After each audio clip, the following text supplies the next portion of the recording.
The other day I was in the car on a 2-lane highway and there were probably 25 cars in the left lane and they were all going like 20 miles per hour in a 45 zone.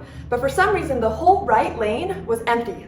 No one was switching to the right lane. So when I pulled up, I immediately made the assumption that the right lane was merging or blocked off for some reason. But I decided to see for myself. So I switched to the right lane and I started driving past this long line of cars. And when I got to the front line, I was surprised by what I found. There was a large truck carrying dirt going 20 miles per hour in the left lane that was causing the backup of traffic.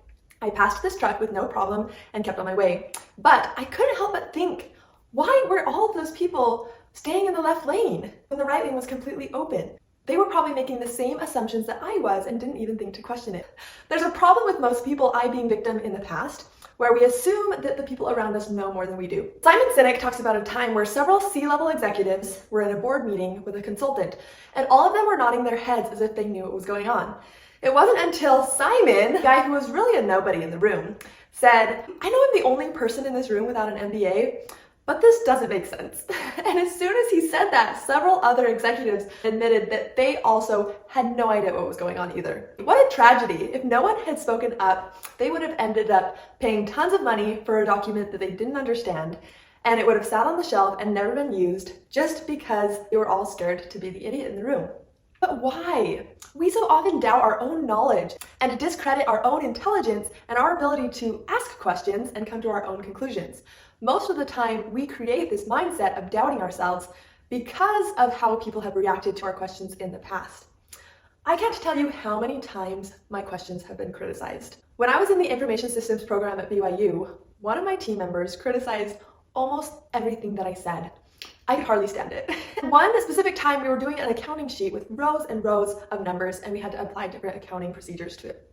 I remember distinctly one time I asked him if I had gotten an equation correct, and he takes up his writing journal and he looks at it and goes, "Journal, journal," as if I was a child in the most condemning way possible. It was almost laughable. I couldn't let that stop me from asking questions or I would have failed the program. Even just a few weeks ago, I was with some friends and we were talking about this guy's new boat. And since I'm a skier, I asked, "What kind of boat is it? A ski boat?" This guy goes, "Is that a legit question?" And looks at me as if I was stupid. Yes, that's a legit question. There are ski boats, there are wakeboarding boats, there are speed boats, there are fishing boats. So tell me, what kind of boat do you have? You really need to have more confidence in yourself and your intelligence. No one knows everything, and neither do you. And who cares if you ask a question and then realize later that you already knew the answer? Just laugh it off and move on with your life. Who freaking cares what other people think of your questions? Just ask them. Quit being so afraid of being wrong, afraid to be different, afraid to make mistakes. Do we really care that much about the criticism of others that we're willing to limit our own growth and intelligence? And I think a lot of people feel that if they deviate from their group's ideals, opinions, or practices and try to find their own truth, they might find themselves on the outside of a group that they initially identified with. And this is a terrifying thought to a lot of people. However, it's so crucial that we learn to question these groups, because it's the exact process of questioning that you actually find out what you believe, what your convictions are, what your values are.